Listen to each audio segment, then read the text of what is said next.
Hey viewers, welcome back to my channel. আমার আজকের video একটি কুকিং বেসিক রেসিপি নিয়ে।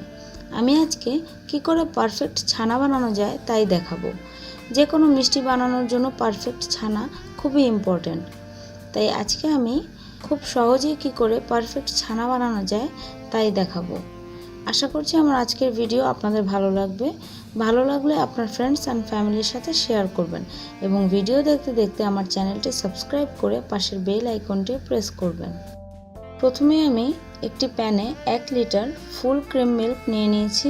চুলার আঁচ মিডিয়াম রেখে দুধটা জাল করতে হবে বলক ওঠা পর্যন্ত এবং অনবরত নাড়তে হবে যাতে নিচে পোড়া না লাগে। যখন এরকম বলক উঠে আসবে তখন দিয়ে দিচ্ছি 1 টেবিল স্পুন বাটার। এই বাটারের কারণে ছানাটা অনেক সফট হবে এবং এই ছানা দিয়ে যেই মিষ্টিটাই তৈরি করেন না কেন তাও অনেক সফট হবে। এখন আমি দিয়ে দিব 2 টেবিল স্পুন লেবুর রস।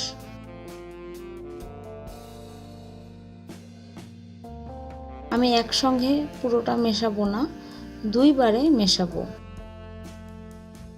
এবং অনবরত নাড়তে থাকবো। দুধটা অলরেডি ছানা হতে শুরু করেছে। যখন এরকম ছানা এবং পানি আলাদা হয়ে যাবে তখনই এটাকে ছেঁকে নেব। আমি এখানে একটি বাটির ওপর ছাঁকনি নিয়ে তার উপর এরকম একটি সুতি কাপড় নিয়ে নিয়েছি। দেন ছেঁকে নেব।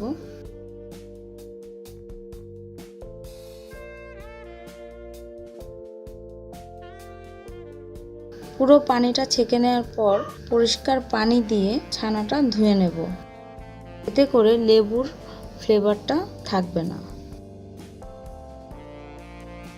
এটাকে এভাবে 5-6 ঘন্টার জন্য রেখে দিতে হবে, তাহলেই পাওয়া যাবে পারফেক্ট ছানা। 5-6 ঘন্টা পর আমি দেখাচ্ছি আমার ছানাটা কীরকম হয়েছে। ব্যাস হয়ে গেল আমার পারফেক্ট ছানা। দেখলেন তো কত ইজি পারফেক্ট ছানা তৈরি করা। আশা করছি আমার আজকের ভিডিও আপনাদের ভালো লেগেছে। ভালো লাগলে একটি লাইক দিবেন।